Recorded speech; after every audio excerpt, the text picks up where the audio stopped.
د بنگلاديش په غوره لیګ کې تازه خبرونه همدا دي چې د رحمان الله ګربز کوټې ته د شنبې په شپه د فساد ضد کمیټې غړي یا د انټي کرپشن یونټ غړي ورننوتي دي، له هغه یې پوښتنې کړي دي، د هغه موبایل یې ضبط کړی دی.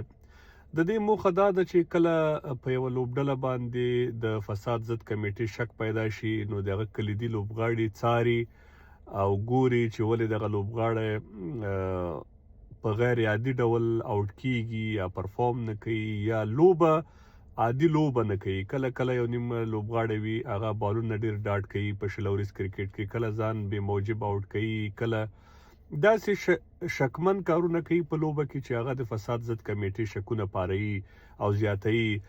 ګربز به دغسې هیڅ کم کار نه یې کړی چې خدای ناخواسته هغه د افغانستان عزت ته صدمه ورسوي. خو یو شی زه په دې باره کې وایم، نور په دې نه غږېږم چې د فساد ضد کمیټې کارو مسله څه وي او هغوی په کومو اصولو دا تحقیقات کوي، دا کار یې صحیح کړی یا غلط یې کړی.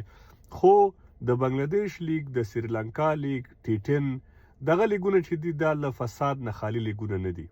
دې کې 100% فساد کیږي، دې کې فکسینګ کیږي او له فکسینګ پرته دغه لیګونه چې دي هیڅ امکان نه لري چې وچلیږي. حتی PSL پاکستان پریمیر لیګ، حتی IPL، دا ټول لیګونه له فساد خالي نه دي، خو په ځینو کې ډیر کیږي او په ځینو کې کم.